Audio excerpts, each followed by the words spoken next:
So Pete, here we are, 4 sessions into the prayer course. We've talked just over these sessions about a lot of great stories of answered prayers, but the truth is that it's not always that simple, is it? It's certainly not.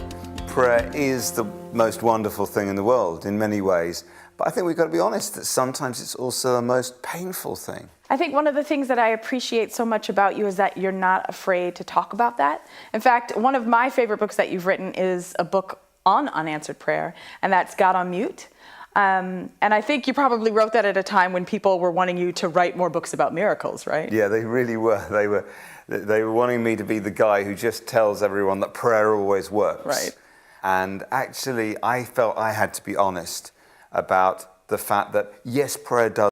And we prayed, and it simply didn't work. And it's devastating. Now, I don't know why God didn't heal him. But I do know this. At his memorial service, there were tears. We all wept. But there was also great hope because he knew Jesus and we know Jesus. And so this is the paradox of faith, right? Some people will know that that's the story in many ways of the 24/7 prayer movement. I think probably the first 18 months, we felt like we had cracked the revival code and like we'd worked out, if we just pray in this way, we're going to see the kingdom come. And then for me, that was when my wife got very, very sick and very nearly died on numerous occasions. I've talked about it elsewhere. I talk about it in the book. And watching her slipping into epileptic fits again and again and again, the face you love more than any other. And she has a very dangerous kind of epilepsy. It means she has to get into hospital. And I prayed, of course I did. I cried out to God with every fibre of my being. And almost every time it's not worked. I mean, weirdly, a couple of times it has, but hundreds of times it hasn't. And so then you have to process, like, she's coming around in hospital the next morning and it's not just the pain and the logistics and the emotion, but it's, God, where were you? And so I'd moved from this position of thinking that our prayers could save the world to wondering whether they could even save my own wife. And we've just got to be honest about all of that stuff, I believe. That's really just so moving, Pete, and I appreciate your honesty so much. I think this is something that hangs in your house? Right. Well, in our bedroom, actually. When we were just getting through some of the worst of Sammy's illness, someone gave us this beautiful piece of art. And it's Psalm 30, verse 5, weeping may endure for a night, but joy cometh in the morning. And that hangs in our bedroom, facing our bed, has done ever since, wherever we've lived. It's such a promise that, yes, there is nighttime, yes, there is weeping, especially for Christians, but we believe in the morning. We believe in the resurrection that comes after the death. So even for my friend Tom, there's weeping and there's a sense of darkness, but we know the third day comes. We know we'll see him again. We know joy cometh in the morning. That's the Christian paradox. Complete realism about the tears and the darkness of life, but also about the hope of dawn and the joy to come. But I suppose there are going to be some people that are going to say that just by talking about unanswered prayer, that we're decreasing faith, that it's kind of counterproductive. Yeah. I feel really strongly about this because actually the Bible is so much more honest about unanswered prayer than the church is. About half the Psalms, maybe a bit more, aren't happy clappy. They are bitter lament. It's blues guitar, not nice happy music. And the word Israel means the struggle. So we are part of a faith that's all about wrestling. And Jesus himself said, in this world you will have trouble. And we don't put a nice filter on that on Instagram, you know. It's one of those ones we kind of avoid. And then talking of Jesus, he himself lives with unanswered prayer to this day because he prayed that his church would be united. And the last time I checked, that's not happened. The church is bitterly divided. So if Jesus himself is living with unanswered prayer right now in heaven, and if the Bible can be that honest about unanswered prayer, then it's high time that we worked harder to create cultures of honesty in the church. And I don't believe that that is unbelief. I think that's actually a form of belief. If you don't believe in God, then when your prayers don't get answered, you just say, well, that's because it's not true. But you ask the question, why didn't God answer? Because you believe in him, because you trust him, because you know he's real, because you know that he's loving. So it really is a form of faith to wrestle with these kind of things. It's not unbelief.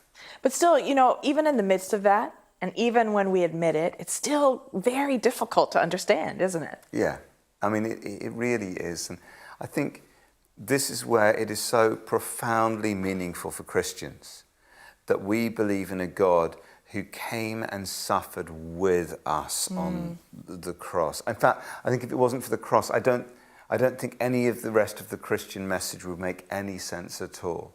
It's this truth that at the crossroads of all human experience is a God who suffers. And there is such empathy and wisdom in that story. I'd like us to look at it now, actually, if that's all right. This is Mark chapter 14. And we're going to look at verses 32 to 36. It's the story of the Garden of Gethsemane. So Jesus is in great turmoil as he prepares for the cross. They went to a place called Gethsemane, and Jesus said to his disciples, "Sit here while I pray." He took Peter, James, and John along with him, and he began to be deeply distressed and troubled. "My soul is overwhelmed with sorrow to the point of death," he said to them. "Stay here and keep watch." Going a little further, he fell to the ground and he prayed that if possible the hour might pass from him. "Abba, Father," he said, "everything is possible for you. Take this cup from me, yet not what I will, but what you will." There's so much in that passage that I think can really help us when we are struggling with unanswered prayer. The first thing is notice how vulnerable Jesus is with his friends. We're told that he's overwhelmed with sorrow even to the point of death.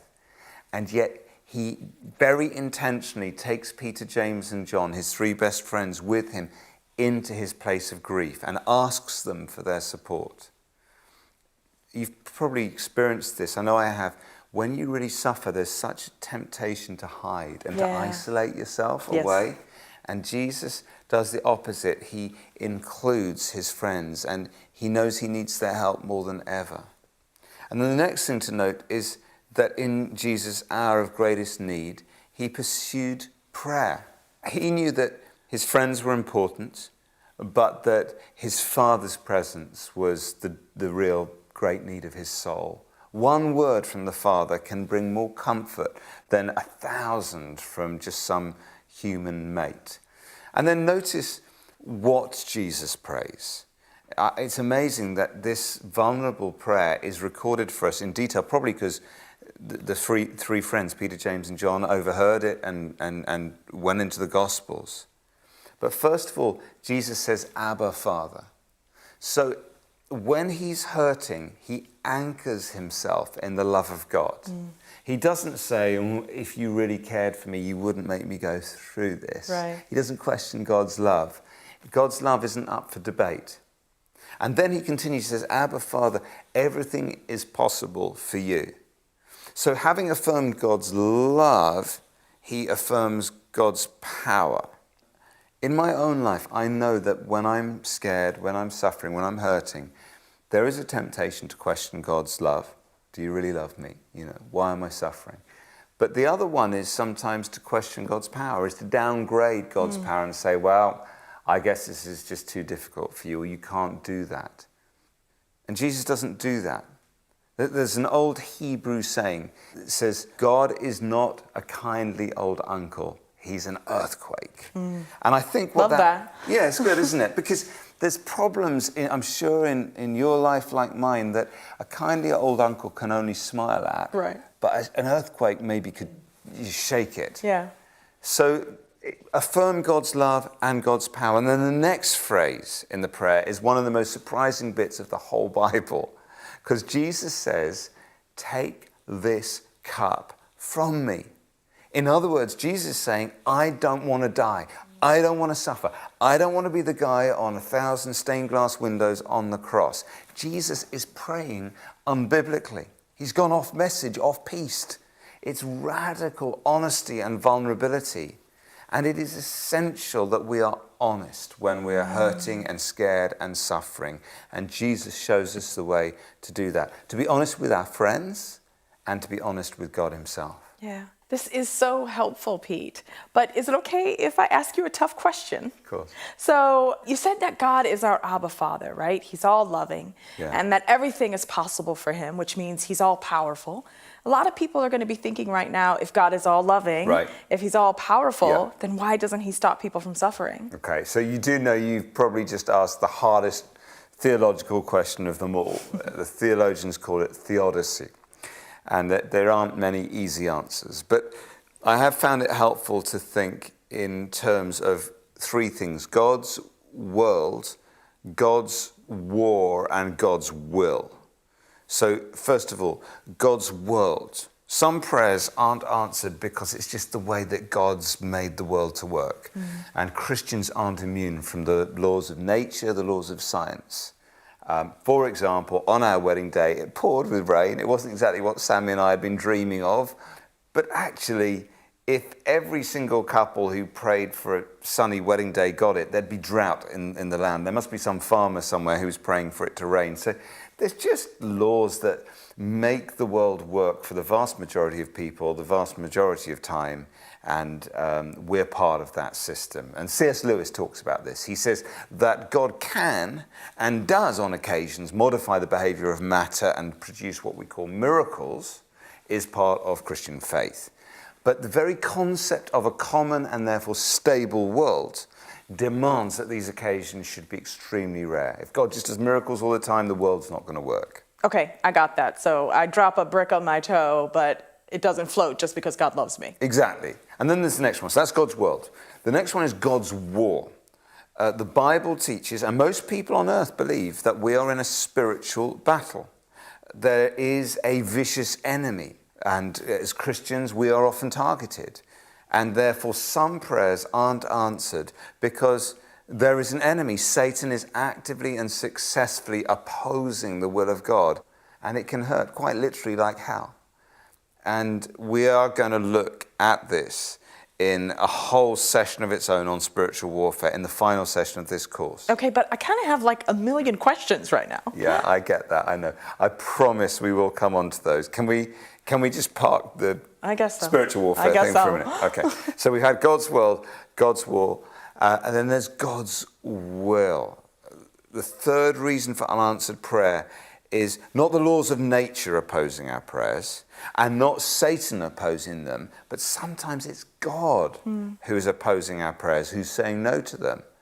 And that can be relatively straightforward, actually, sometimes, just because God knows best. And in his love, he says no, and then we look back and we realize why. Like, I'm really glad that many of my prayers haven't been answered. Otherwise, I'd probably have grown up to marry a Spice Girl and to work in a zoo. That was my dream in my teenage years. But obviously, there are other prayers that God says no to that we just don't understand. And I've just talked about my own grief right now, processing my friend Tom's death. And that's one of those things I just have to choose to trust, even though I don't understand. Yeah. You mentioned earlier about Jesus promising us trouble, and I think we'd all say that we've definitely experienced that. But have you got any practical advice for us? I think we all have those times when we just feel like God is a million miles away.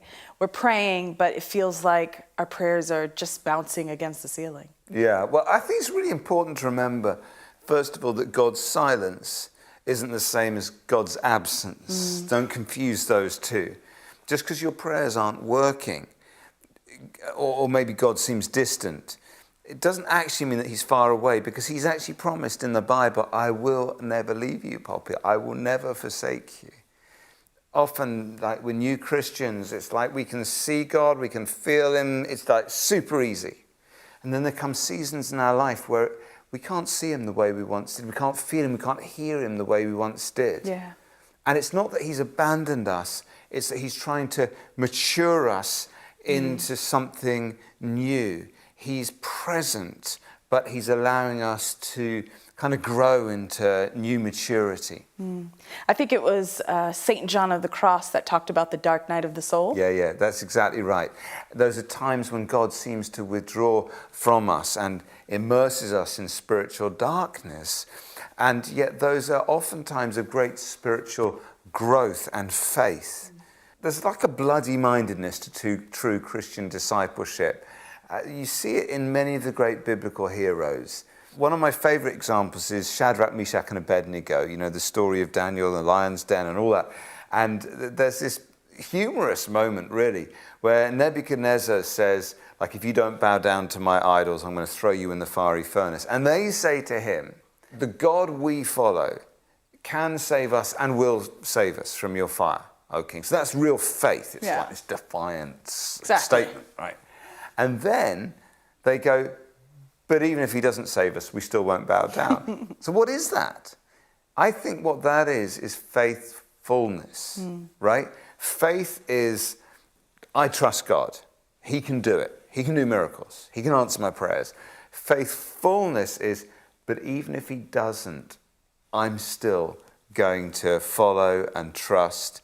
And it's like when our prayers don't work and we're still true, our faith fills up. It becomes full faithfulness. It's like faith is God's gift to us, and then faithfulness is our gift back to God. It's those times when our prayers don't work and we're still true to him. Yeah. That is actually when we grow in character.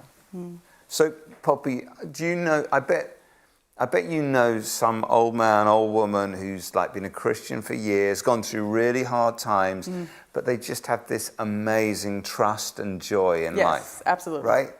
And those are the people we all want to grow up and be like.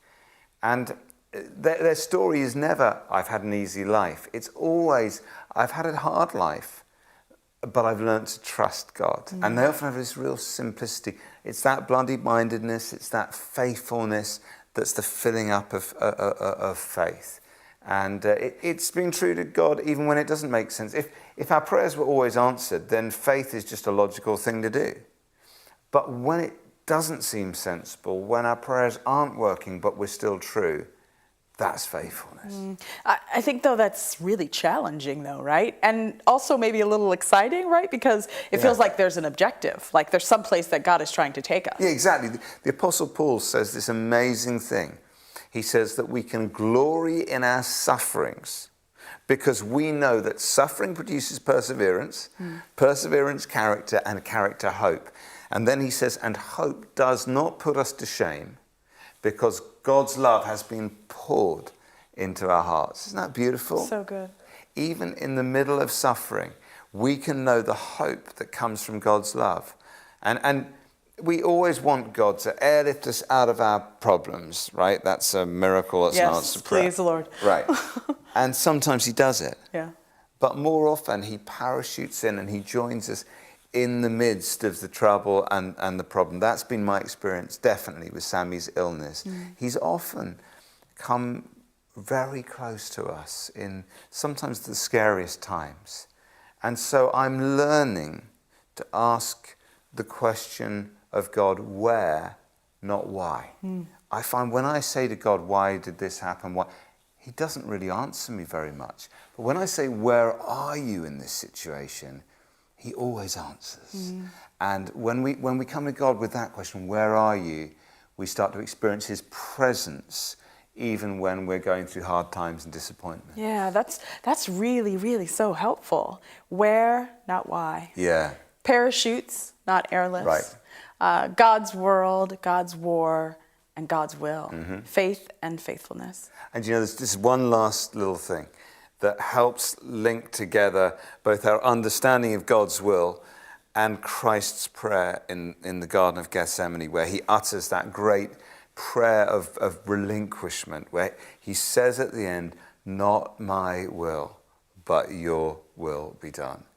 And that's the hardest prayer anyone can ever pray. When we're in those situations and we're scared and we're hurting and God doesn't seem to be answering our prayers the way we want or maybe even need, and we come to that place of saying, not my will, but yours be done. It's a prayer of relinquishment. It's a darker kind of trust. You know, every fiber of your being wants God to just parachute in and rescue you, but you just say, I'm going to trust you regardless. When Sammy went into the MRI scanner, completely alone, couldn't even take her wedding ring in, she was so scared that she just puked everywhere. And then it's like, how do you prepare as a Christian? How do you prepare to go back into that?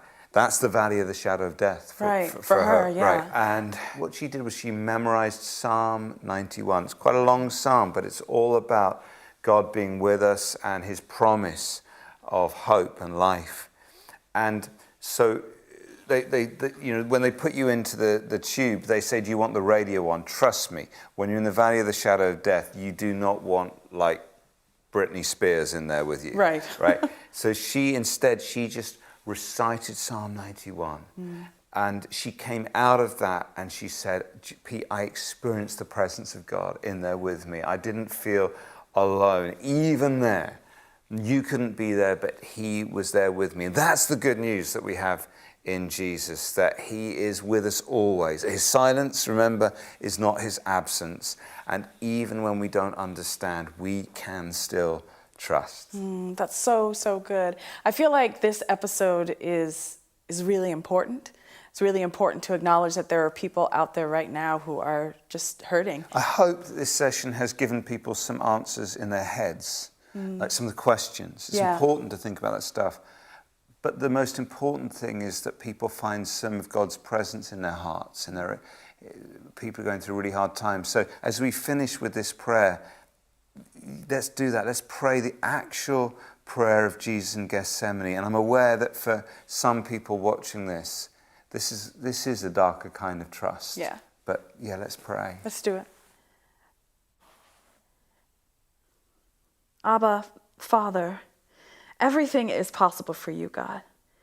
I thank you so much, God, that you love me so deeply, especially when I'm hurting, and that you have the power to answer my prayers.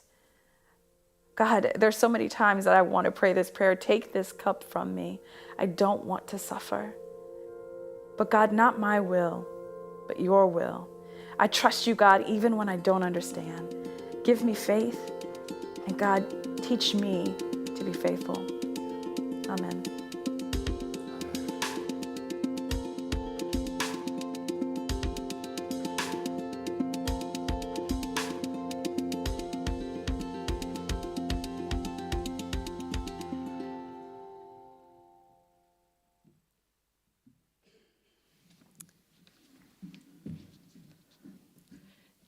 A little bit difficult to know how everybody might be feeling